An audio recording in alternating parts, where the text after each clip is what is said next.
Toxic പടം കണ്ടിരുന്നു. വല്ലാത്തൊരു ടോക്സിക് ആയിപ്പോയി.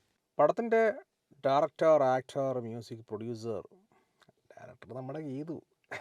സൈറ്റ് സൈറ്റ് ഈ പടത്തിന് ടോക്സിക് എന്ന് പറയുന്നേക്കാൾ നല്ലത് റാപ്പൻ സിൻസ് എന്ന് പറയുന്നതായിരിക്കും കുറച്ചുകൂടെ നല്ലത്. സംഗതി അടി ഇടി വെടി പുക. എന്താണേലും ഒരു ഏപ്പടം. ഈ ആഷിന് എന്ത് പറ്റി ഞാൻ ആലോചിക്കുകയായിരുന്നു. പുള്ളി ഇതിന് കൊണ്ട് തല വെച്ച് എൻ്റെ ട്രെയിലറും ടീച്ചറൊക്കെ കണ്ടപ്പോൾ തന്നെ എവിടെയൊക്കെയോ എന്തൊക്കെയോ പ്രശ്നങ്ങളുണ്ട് എന്ന് തോന്നിയിരുന്നു. പിന്നെ ഇങ്ങനെ താടിയും മുടി എടുത്താൽ തീർന്നു. അത് എനിക്ക് പേഴ്സണലി എങ്ങനെ തോന്നി, ആ മാസ് ലുക്കും ആ ഒരു ഓറയൊക്കെ നഷ്ടപ്പെടും. ആ താടിയും മുടിയും ഫുൾ ടൈം വെച്ചു, അതാണ് നല്ലത്. ഗീതു മോഹൻദാസ്. ഗീതു ഒന്നാമതേ കേരളത്തിലുള്ള സിനിമാ പ്രേക്ഷകരെയൊക്കെ നല്ല രീതിയിൽ വേർപ്പിച്ചിട്ടാണല്ലോ ഈ പടത്തിലോട്ട് പോകുന്നത്. അപ്പം ഇതിൻ്റെ മുകളിലോട്ട് കയറ്റി വെക്കുന്നൊരു സാധനം മുകളിലോട്ട് കയറ്റി വെച്ചിട്ടുണ്ട്, ഇല്ലെന്ന് ഞാൻ പറഞ്ഞില്ല. ഞാൻ ഉദ്ദേശിച്ച ഈ പടത്തിൻ്റെ മുകളിൽ നിന്ന് ഈ നിലയുടെ കുറച്ചുകൂടെ നിങ്ങൾ വേറെ ഒന്നും തെറ്റിദ്ധരിക്കില്ല കേട്ടോ. അപ്പോൾ ഈ പടം കണ്ട് ഇറങ്ങുന്നവരെല്ലാം നെഗറ്റീവാണല്ലോ പറയുന്നത്. എനിക്കിത് ബെറ്റർ ആയ കാര്യങ്ങൾ ഞാൻ പറയാം. സ്റ്റണ്ട് നല്ലതായിരുന്നു, അത്യാവശ്യം നയൻതാര അത്യാവശ്യം ചെയ്തിട്ടുണ്ട്. ഇപ്പം നല്ല വിഷ്വൽസ് ആണ്, ഫ്രെയിം നല്ല കിടിലൻ ഫ്രെയിം കൊണ്ട് ഇങ്ങനെ നിറച്ചുകൊണ്ടിരിക്കുക ആവശ്യത്തിന് അനാവശ്യത്തിനൊക്കെ. പക്ഷേ ഈ ഫ്രെയിമിനും ആക്ഷനൊക്കെ ഒട്ടും പ്രാധാന്യമില്ലാതാവുന്ന നിമിഷമുണ്ട്. തിരക്കഥ ഒന്നും ഇല്ലാതായി കഴിഞ്ഞ് കഴിഞ്ഞാൽ, കാരണം തിരക്കഥയാണല്ലോ നട്ടല്, അത് പോയാൽ പിന്നെ നിലനിൽപ്പ് വലിയ പ്രയാസമാണ്. അച്ഛൻ യാഷ്, മോൻ രാഷ് കഥ കൂടുതലായിട്ട് ഞാൻ റിവീൽ ചെയ്യുന്നില്ല. ഞാനിതെല്ലാം ഇവിടെ കിടന്ന് വിളമ്പാൻ പോയി കഴിഞ്ഞാൽ പിന്നെ നിങ്ങൾക്ക് കാണാനുള്ള ഒരു ഇതെടുപ്പോ. ഞാൻ ഈ പടം നിങ്ങളോട് തിയേറ്ററിൽ തന്നെ പോയി കാണുന്നേ പറയുള്ളൂ. എന്നിട്ട് നിങ്ങളുടെ അഭിപ്രായം പറയണം. അപ്പം ഞാനിവിടെ എന്ന് പറയുന്നത് നാട്ടുകാർ പറയുന്നൊക്കെ ഓരോരുത്തർക്കോരോ എക്സ്പീരിയൻസ് ആണ് സിനിമ എന്ന് പറയുന്നത്. എന്താണേലും 500 കോടിക്ക് മോഡിൽ തൊട്ടറിഞ്ഞൊരു പടമാണ്. ആ പടത്തിൽ നിന്ന് എന്തെങ്കിലുമൊക്കെ കിട്ടണമല്ലോ. അവർ പടത്തിൽ തന്നെ പറയുന്നുണ്ടല്ലോ ടോക്സിക്. ആ ട്രെയിലറിൻ്റെ അകത്ത് കാണിച്ചു വെച്ചിരിക്കുന്ന പരിപാടികളൊക്കെ ഇവിടെയും കാണിക്കുന്നുണ്ട്. ഉദ്ദേശിക്കുന്നത് അതൊക്കെ തന്നെ. പടത്തിൻ്റെ ഡ്യൂറേഷൻ ഈ ഇത്രയും 3 മണിക്കൂറിൻ്റെ മുകളിലുണ്ട്. ഈ 3 മണിക്കൂറിൻ്റെ മുകളിലോട്ട് കയറ്റി വെക്കേണ്ട ആവശ്യം ഉണ്ടായിരുന്നോ എന്ന് എനിക്കൊരു ഡൗട്ടുണ്ട്. മമ്മൂട്ടി ഫാൻസ് അവർക്കിത് ശരിക്കും ഒരു സാറ്റിസ്ഫാക്ഷൻ കിട്ടിയതാണ്. ഒന്നാമത് മമ്മൂട്ടി ഫാൻസ് ഒക്കെ നല്ല രീതിയിൽ കലുപ്പിലാണ്. മമ്മൂട്ടി എന്നൊക്കെ പറയുമ്പോൾ എത്ര വർഷമായിട്ട് എല്ലാവരും മമ്മൂട്ടിയുടെ പടങ്ങൾ കാണുകയും ഇഷ്ടപ്പെടുകയും ചെയ്യുന്ന വ്യക്തികളാണ്. അപ്പം ഈ ആ ഒരു ഡയലോഗ് അന്ന് പറഞ്ഞ സൈറ്റ് പാർവതിയെ പിടിച്ച് അതിനകത്തോട്ട് കൊണ്ട് തള്ളിയിടുകയും ചെയ്തു. അതൊക്കെ ആളുകൾ കണ്ടിട്ടുണ്ട്. നമ്മൾ കുട്ടനാടൻ മാർപ്പാപ്പ എന്ന പടത്തിൻ്റെ അകത്ത് ധർമ്മജൻ പറഞ്ഞൊരു ഡയലോഗുണ്ട് ചാക്കോച്ചൻ്റെ ലവറിനോട്, രണ്ടും കൂടെ വേണ്ട.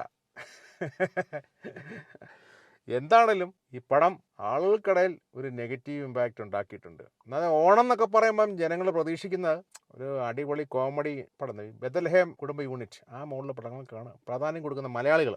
പക്ഷേ യാഷിൻ്റെ മൂവി എന്നുള്ളൊരു പ്രതീക്ഷയിൽ മലയാളി ഇതിന് കയറി. പക്ഷെ എന്ത് പറ്റി, ഡബിങ്ങിൽ കൊളാക്കി. മലയാളം ഡബ് ചെയ്യുമ്പം KGF ഒക്കെ ചെയ്തിരിക്കുന്ന കണ്ടില്ലേ, എന്ത് കിടലിനായിട്ടാണ് KGFന്റെ ഡബിങ് കൊടുത്തിരിക്കുന്ന മലയാളം. ഈ പുള്ളിക്കാരത്തിന് മലയാളം ഡയറക്ടർ അല്ലേ, ഇവർക്ക് മലയാളം നല്ലോണം അറിയാവുന്നല്ലേ ഈ സ്ത്രീക്ക്. ഈ ഡബിങ് ഒക്കെ ചെയ്യിക്കുമ്പോൾ അവർക്കൊരു കോമൺ സെൻസ് വേണ്ടേ? ഇത്രയ്ക്കും കോമൺ സെൻസ് ഇല്ലാതെയാണോ ഇവർ ഒരു പടം ഡബ് ചെയ്യിക്കുന്നത്? ഇത് അക്കാപ്പിച്ച പടം അല്ലല്ലോ.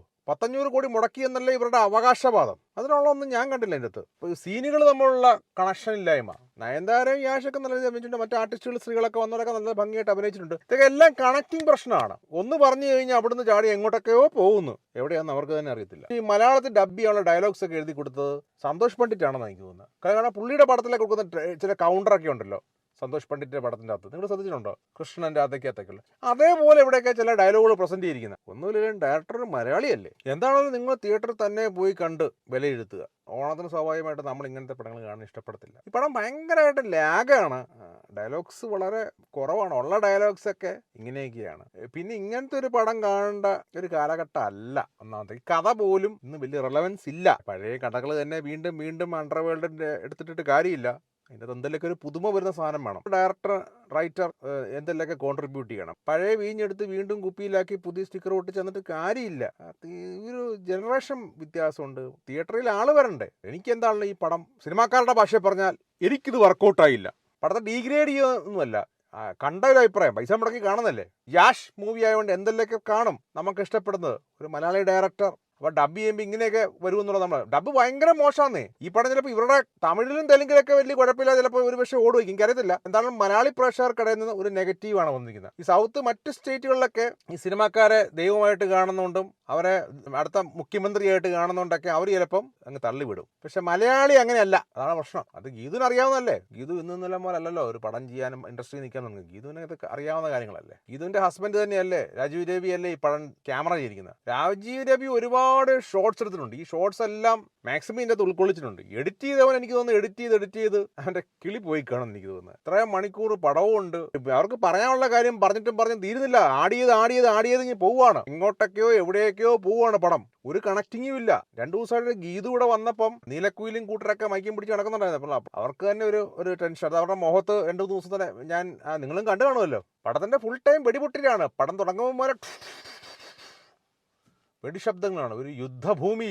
പിന്നെ സൗണ്ടൊക്കെ ചില സമയത്ത് മടുപ്പ് ഫീൽ ചെയ്യുന്നുണ്ടായിരുന്നു. പല ആൾക്കാരും ഈ ഡയലോഗ് കേൾക്കുമ്പോൾ ഭയങ്കര ചിരിയായിരുന്നു. ഞാൻ പറയില്ലേ, സന്തോഷ് പണ്ഡിറ്റിന്റെ ഡയലോഗുകൾ പോലത്തെ ഡയലോഗാണ്. ആൾക്ക് ശരിക്കും ചിരി വരുന്നുണ്ടായിരുന്നു. ഈ മലയാളത്തിലുള്ള സ്ക്രിപ്റ്റ് ആരാ എഴുതി കൊടുത്തത് എനിക്കത് മനസ്സിലാവുന്നില്ല. എന്താണ് എഴുതി കൊടുത്തിരിക്കുന്നത്? ഇനി ഇങ്ങനെയാണോ ഹിന്ദിയിലും തമിഴിലൊക്കെ പറയുന്നത്? പടത്തിന്റെ മ്യൂസിക്കും വലിയ ഗുണമൊന്നും ഇല്ല.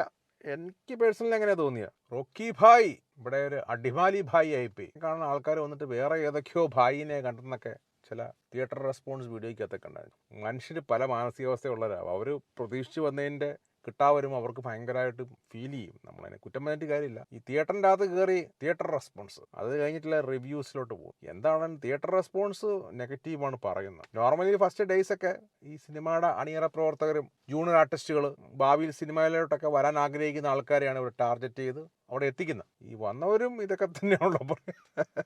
എനിക്ക് പറയാനുള്ളത്, ആരുടെയും റിവ്യൂ നിങ്ങൾ നോക്കേണ്ട ആവശ്യമില്ല. ട്രെയിലർ ടീസർ കാണുക. ഇതൊരു 18+ മൂവിയാണ്. അപ്പം പ്രായപൂർത്തിയായവർ പോയി കാണുക എന്നാണ് എൻ്റെ ഒരു അഭിപ്രായം. ആൾക്ക് പല ഒപ്പീനിയനാണ്. ഞാൻ കാണുന്ന വിഷനിലായിരിക്കില്ല നിങ്ങൾ കാണുന്നത്. നിങ്ങളുടെ ഒരു മാനസികാവസ്ഥയായിരിക്കില്ല മറ്റൊരു വ്യക്തി തിയേറ്ററിൽ നിന്ന് കാണുമ്പോൾ. അപ്പം പല ആൾക്കാരും പല രീതിയിലാണ് അതിനെ എക്സ്പീരിയൻസ് ചെയ്യുന്നത്. ഗോവ, പിന്നെ അവിടെ നടി കാണുന്ന ജർമ്മനി, കൂടുതൽ പറയുന്നില്ല.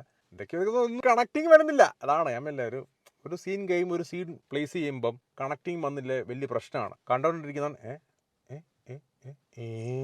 ഈ ഒരു അവസ്ഥയായി പോകും. യാഷിന്റെ ഒരു ഓറ, സ്ക്രീൻ പ്രസൻസ് ഒക്കെയാണ് യാഷ് മൂവീസിനെ നമ്മളെ കൂടുതൽ അട്രാക്ട് ചെയ്യുന്നത്. അതാണ് ജനം ഇത്ര ഇടിച്ചു കീറുന്നത്. യാഷിന്റെ മൂവി എന്ന് പറയുമ്പോൾ ഒന്നും നോക്കാതെ ഇടിച്ചു കീറുന്നത്. അപ്പോൾ അവർക്ക് ആ ഒരു പ്രതീക്ഷിക്കൊത്ത സാധനം കിട്ടിയില്ലെന്നുണ്ടെങ്കിൽ സ്വാഭാവികമായിട്ട് ഈ പൈസ കൊടുത്തിട്ട് പടം കണ്ടിട്ട് ഇറങ്ങുന്ന ആൾക്ക് ദേഷ്യം വരും. അപ്പോൾ ആ സമയത്ത് ആരെങ്കിലും ഈ ക്യാമറയും മൊബൈലും പിടിച്ച് മൈക്കും പിടിച്ച് വന്നിട്ട് തിയേറ്റർ റെസ്പോൺസ് എടുക്കുമ്പോൾ എന്താവും? അവരുടെ ആ തിയേറ്ററിൽ നിന്ന് ഇറങ്ങി വരുമ്പോൾ അവരുടെ കറക്റ്റ് മൂടാ. ചിലപ്പോൾ നെഗറ്റീവ് ആയിരിക്കും, ചിലപ്പോൾ പോസിറ്റീവ് ആയിരിക്കും. കാരണം അവർ കാറിലോട്ട് പോലും കയറുന്നില്ല, അതിന് മുമ്പ് കയറി പിടിക്കുകയാണ്. സ്വാഭാവികമായിട്ട് പുറത്തോട്ട് പോകുന്ന സ്ലിപ്പ് ഓഫ് ടങ് ചിലപ്പം തെറിയായിരിക്കാം, ചിലപ്പോൾ ഒരു വലിയ വിമർശനമായിരിക്കാം, ചിലപ്പം ഭയങ്കര ഒരു ഹാപ്പിനെസ് ആയിരിക്കാം, ചിലപ്പം ഒരു പോസിറ്റീവ് റിവ്യൂലോട്ട് പോകും. അതൊക്കെയാണ്. അല്ലെന്ന് നിങ്ങൾ പ്രൊഡ്യൂസേഴ്സ് തിയേറ്ററുകാരോട് പറഞ്ഞിട്ട് തിയേറ്റർ റിയാക്ഷൻ ഗേറ്റിന് പുറത്തുനിന്നാക്കണം. അങ്ങനെ ആകുമ്പം കാറെടുത്ത് പുറത്തോട്ട് പോകുന്നവൻ കാർ നിർത്തി ഇത് പറയാൻ നിൽക്കില്ല.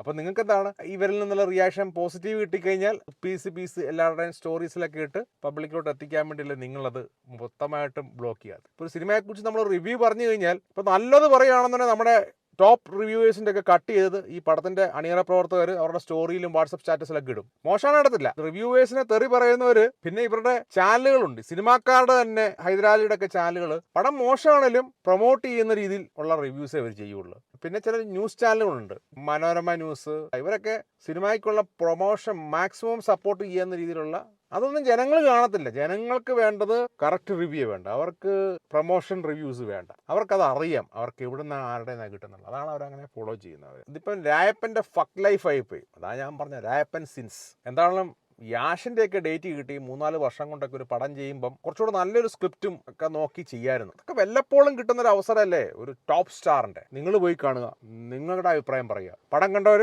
ഒന്ന് കമൻറ്റ് ഇടുക. യാഷ് ഫാൻസ് വെൽഫെയർ അസോസിയേഷൻ എന്താണല്ലോ അത് ഈ പടം ഏറ്റെടുത്ത് കാണും. അവരുടെ നായകൻ്റെ ഒരു പടമല്ലേ. ഇത് വേൾഡ് വൈഡ് റിലീസല്ലേ, പാൻ ഇന്ത്യൻ മൂവി എന്നൊക്കെ പറഞ്ഞ് മുടക്കിയ മുതൽ ഊരിയെടുക്കുമായിരിക്കും. പണി അറിയാമല്ലോ എങ്ങനെയാണ് ഊരുണ്ടെന്നുള്ളത്. ഇപ്പോൾ കേരളത്തിൽ ഇതൊരു ക്ഷീണം വന്നു വെച്ചോണ്ട് അത് ഈ ഡബ്ബിങ്ങിൽ ഈ കൊടുത്തിരിക്കുന്ന ഡയലോഗിൽ ഒക്കെയാണ് പ്രശ്നം വന്നിരിക്കുന്നത്. നല്ലൊരു ഡയലോഗ് കൊടുത്ത് KGF ഒക്കെ അവരെങ്ങനെയാണ് പ്രസൻറ്റ് ചെയ്യുന്നത്, അതുപോലെ ആയിരുന്നെങ്കിൽ ഒരു പക്ഷേ ജനങ്ങൾക്കിടയിലോട്ട് കുറച്ചുകൂടെ റീച്ച് കിട്ടുമായിരുന്നു. ഇതിപ്പം ഇത്രയും പെട്ടെന്ന് ഓണത്തിന് ഇറക്കേണ്ട ആവശ്യമില്ലായിരുന്നു. കുറച്ചുകൂടെയൊക്കെ നോക്കി പഠിച്ച് അതിൻ്റെ ഡയലോഗ്സൊക്കെ കൊല്ല രീതിയിൽ കൊടുത്തതിന് ശേഷം ക്രിസ്മസിൻ്റെ സമയത്ത് ഇറക്കിയാലും മതിയായിരുന്നു. ഈ ഓണത്തിൻ്റെ ഇടയ്ക്ക് പൂട്ട് കച്ചവടം പറഞ്ഞുകൊണ്ട് ഈ സമയത്ത് കൊണ്ട് ഇതിവിടെ പ്രസൻറ്റ് ചെയ്യേണ്ട ഒരു ആവശ്യമുള്ളൊരു മൂവി അല്ല. ഓണം എന്ന് പറയുന്നത് ഫെസ്റ്റിവൽ മൂഡാണ്. ഈ സമയത്ത് ഇങ്ങനെയുള്ള മൂവികൾ ബെത്തലഹേം കുടുംബ യൂണിറ്റ് ഇവിടെ ഓടിക്കൊണ്ടിരിക്കുക. സ്വാഭാവികമായിട്ട് അങ്ങനത്തെ പടങ്ങളോടാണ് ആളുകൾക്ക് ടേസ്റ്റ് വരും. പിന്നെ ഇത് കാണാൻ വരുന്നത് യാഷിനോടുള്ളൊരു സ്നേഹം കൊണ്ടാണ്. അപ്പോൾ ആ സ്നേഹത്തിനനുസരിച്ചുള്ള ഒന്നും കിട്ടിയില്ലെന്നുണ്ടെങ്കിൽ അവരെന്ത് പറയും? Say it.